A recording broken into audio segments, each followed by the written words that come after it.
Siguro Wait lang, wait lang. So, sige. what events have influenced your opinions about students with behavioral issues? Siguro yung internship, mas na mas na na nakakita ko ng mga batang may iba't ibang behavior which is challenge siya sa amin. Ganun. So, how would you describe coping strategies when it comes to educating pupils with behavioral challenges? What would you describe coping strategy? Paano describe coping strategy? Ano yung coping strategies mo kapag magtuturo ka sa mga bata na may behavioral challenges? Lagi ko kasing minimake sure na yung mga bata is included. So, since, for example, alam mo na may ganito yung behavior ng bata, siguro, mas i-push mo siya na makisali dun sa mga activities para sa ganun is yung bad behavior niya if ever is hindi magawa or yun. So, for number 3, can you share a difficult experience you've had with a student showing behavioral issues? Ayun. So, one time may na-experience ako. So, yung grade 5 inclusive kasi, so may mga special needs yung ibang bata. So, in terms that alam mo yung biglang nagsigaw yung bata tapos nag-walk out. So, since ang teacher ko, yung city ko yung nag-solve nun, kinausap niya yung student. Tapos, yung ginawa rin namin, pinakalma namin yung student para sa ganun is,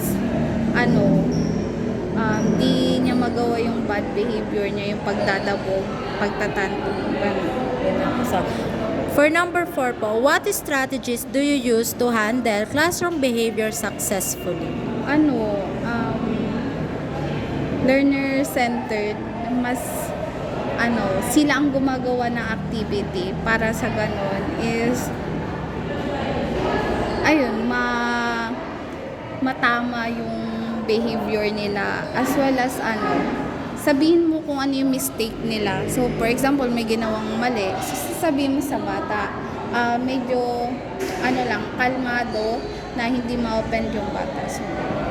So, for number 5, in what ways do you think your training has equipped you to deal with behavioral challenges? Siguro yung what do you think your training has equipped you to deal with? Siguro yung ma-experience, yung iba't ibang klaseng bata, yung nakakasalamuha mo sila.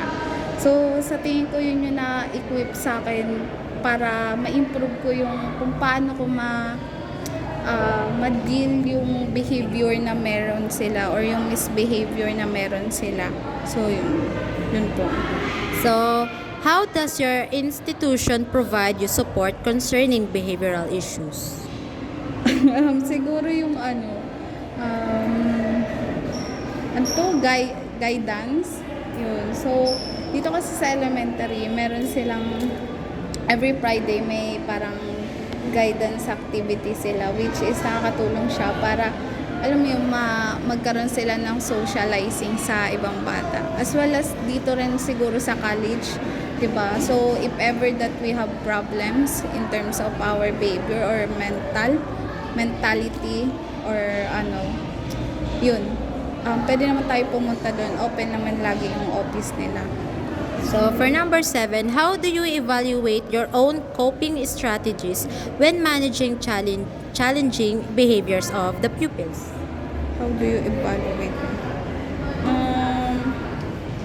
Siguro still need improving. Since bago pa lang, since nagtitraining pa lang ako, may mga need pa akong i-improve para ma-handle yung challenge ko sa behavior ng mga bata. What do you believe is the significance of empathy in handling pupils with behavioral issues? Paano Can you explain? What do you believe? Ano daw yung paniniwala mo na importante ang empathy kapag mag-handle ng pupils na may behavioral issues? So, syempre,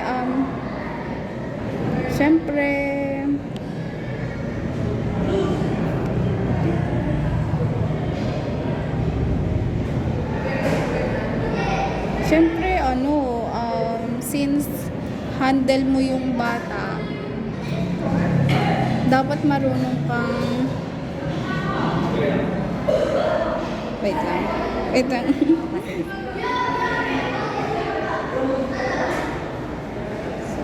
Ano yung paniniwala mo na importante ang empathy sa pag-handle ng pupils na may behavioral issues?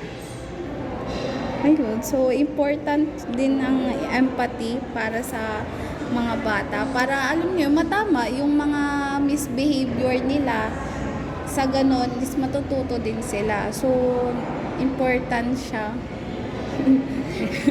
Okay, okay. So, number 9, could you provide an example where working together with colleagues assisted in resolving a behavioral problem?